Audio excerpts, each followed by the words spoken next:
ఒకరోజు సూర్యుడు, చంద్రుడు, వాయువు విందుకెళ్ళారు.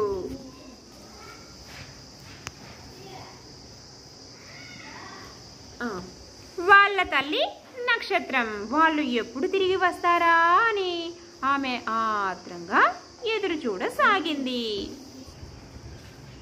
సూర్యుడు, వాయువు అక్కడ విందులో వడ్డించిందల్లా కడుపు నిండా మెక్కారు.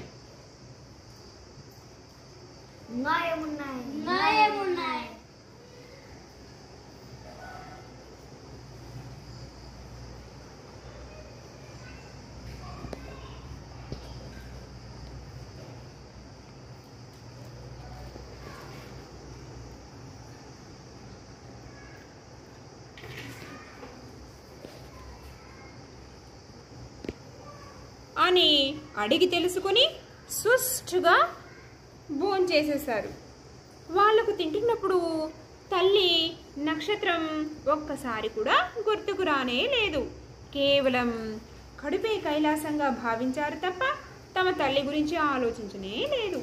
అయితే చంద్రుడు మాత్రం తల్లిని మర్చిపోలేదు.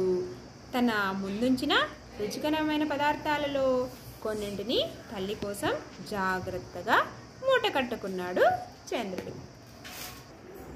వాళ్ళు విందు ముగించి ఇంటికి వెళ్ళేసరికి అర్ధరాత్రి అయ్యింది.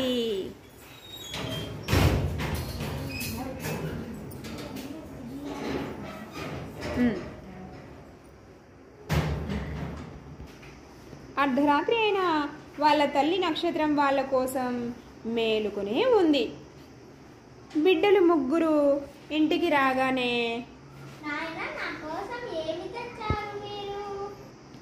అని అడిగింది ఆశగా. అమ్మ మాట విన్న సూర్యుడు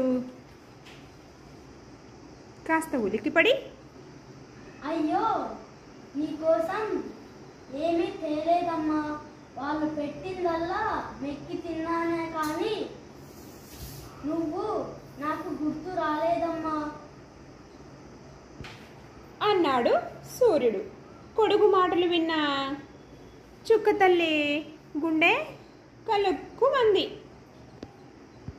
ఆమె వాయువు వైపు చూసింది.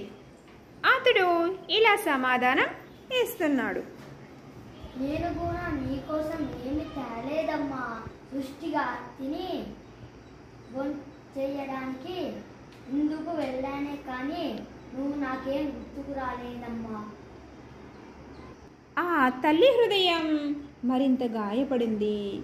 ఆమె వీడేం చెబుతున్నాడో చూద్దామనుకుని చంద్రుని వైపు చూసింది.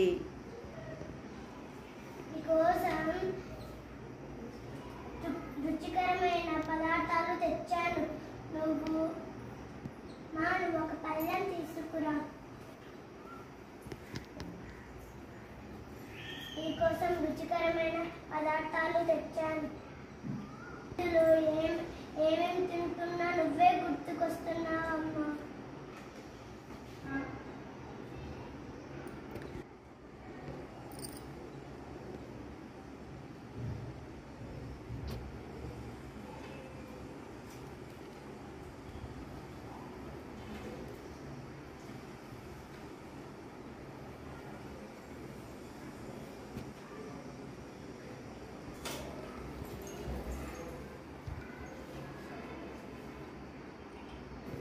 చంద్రుడి మాటలు వింటున్న చుక్క తల్లి హృదయం ఆనందంతో పొంగిపోయింది.